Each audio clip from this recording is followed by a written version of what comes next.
박영선 총리, 양정철 비서실장 설로 오늘 아침 정말 나라가 발칵 뒤집혔는데, 일단 대통령실에선 부정하긴 했지만 이거 조선일보가 뭔가 공작질을 꾸미는 것 같습니다. 조선일보가 띄운 박영선 국무총리, 양정철 대통령실 비서실장 설로 여나 야나 충격에 빠진 모습입니다. 다만 대통령실은 이런 보도에 대해 대변인 명의 공지를 통해 박영선 전 장관, 양정철 전 원장 등 인선은 검토된 바 없다고 밝혔습니다. 그런데 이는 처음 보도와 상당한 온도차가 있습니다. 조선일보판 보도에 따르면 박영선 총리, 양정철 비서실장 설에 대해 대통령실의 한 관계자는 총선 이후 박, 양 두 사람을 기용하는 방안이 대통령실 일각에서 아이디어 중 하나로 검토된 것으로 안다라 했다고 합니다. 검토된 바 없다, 검토된 것으로 안다.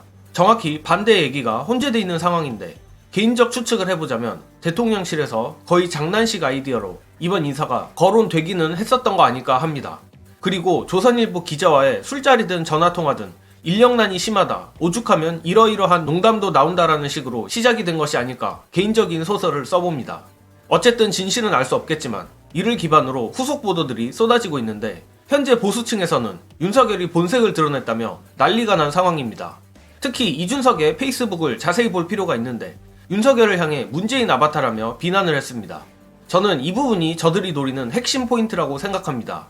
결론부터 말하자면 윤석열은 보수가 아니고 문재인의 하수인이다라는 프레임 전환 시도라고 봅니다. 문재인 전 대통령에 대해 각자 호불호가 갈릴 수는 있겠지만 윤석열을 보수에서 지어내고 문재인 꼬리표를 붙이는 건 우리로선 결코 반길 만한 일이 아닙니다. 만약 저들이 바라는 대로 된다면 현재 처참하게 박살나버린 국정 상황의 책임을 이상한 방식으로 일정 부분 민주당에 떠넘기는 것이고, 국민의힘은 현재의 책임에서 다소 자유롭게 됩니다. 조선일보도 이를 너무나 잘 알고 있고, 최상병 특검이 통과되면 언제 어떻게 두창이가 날아갈지 모르니 미리미리 작업을 치고 있는 것이라 봅니다. 그리고 눈치 빠른 이준석도 여기에 동조하는 거라고 생각합니다.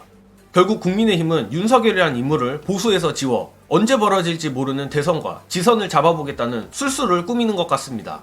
윤석열의 시작은 문재인 정부였을지 모르지만 그를 기어이 대통령 자리에 앉힌 자들은 국민의힘이라는 걸 잊으면 안 됩니다. 따라서 절대 저들의 후한무치한 시도에 조금도 동조해서는 안 되고 철저히 차단해야만 합니다. 다시 말씀드리지만 민주당과 이재명 대표를 위해서라도, 그리고 문재인 대통령이 좋든 싫든 윤석열은 철저하게 국민의힘의 윤석열이고 이어야만 합니다. 저들의 얕은 수에 우리 민주진보 시민들이 절대 부안해동해서는 안 된다는 간곡한 부탁을 드리며, 그리고 두창이는 총선도 폭망하고 민심이 이 모양인데도 절대 바뀔 수가 없는 인물입니다.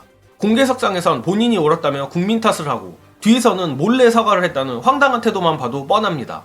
관련해서 헬마우스 임경빈 작가와 오창석 평론가가 말하는 두창이가 변할래야 변할 수 없는 이유, 영상 보시고 이어가겠습니다. 너무 놀랐던 게 강서구청장 재보궐선거 때보다 메시지가 더 좋지 않아요. 그거는 구청장 딱 한 석이잖아요. 심지어 재보궐. 그때보다 메시지가 더 안 좋다는 건 딱 두 가지밖에 없습니다. 하나는 실제 못 느끼시거나, 두 번째는 심하게 느껴서 나 진짜로 탄핵될 수도 있다고 위기감이 고조되니까 사과하고 넘어가면은 밀리면 안 된다, 뭉개고 가자 라고 이야기하는 상황이라면 생각보다 진짜 그 티읕 히읗의 시간이 빨리 올 수 있습니다. 그러니까 이게 상황의 심각함을 인지를 못하는 건데, 뭔가 이렇게 딱 사건이 발생하면 빵 이렇게 되는 걸로 생각을 해요. 박근혜가 굉장히 이례적으로 빨리 퇴진한 정권인데 그것도 6개월이 걸렸어요. 그러니까 대통령도 처음에 총선 개박살이 났을 때 그날 밤에 이제 충격을 먹고 다음날 출근을 안 했잖아. 그리고 주말까지 집에 있었어요. 아무 일도 일어나지 않아. 뭐야, 별거 아니네. 이거 별거 아니네. 야, 의석수 똑같은 거 아니야? 그 뭐야, 이거 똑같네. 그럼 2년 전이랑 지금이랑 바뀐 게 하나도 없잖아. 밀어붙여! 일전의 영상들에서 말씀드린 대로 당분간 용화되는 인력난에 시달려 총리든 대통령실 비서실장이든 공석 상태로 유지될 가능성이 높아 보입니다. 그리고 저들은 한 번 양보를 하는 순간 밀린다고 생각하는 족속들이기에 이른바 탕평 인사도 제가 보기엔 가능성이 매우 낮다고 생각합니다. 결국 윤두창이가 가장 잘하는 사정정국으로 모든 걸 해결하려고 할 텐데, 대표적으로 법률수석실을 만들어 법무법인 두창을 만들려고 하는 것만 봐도 그렇습니다.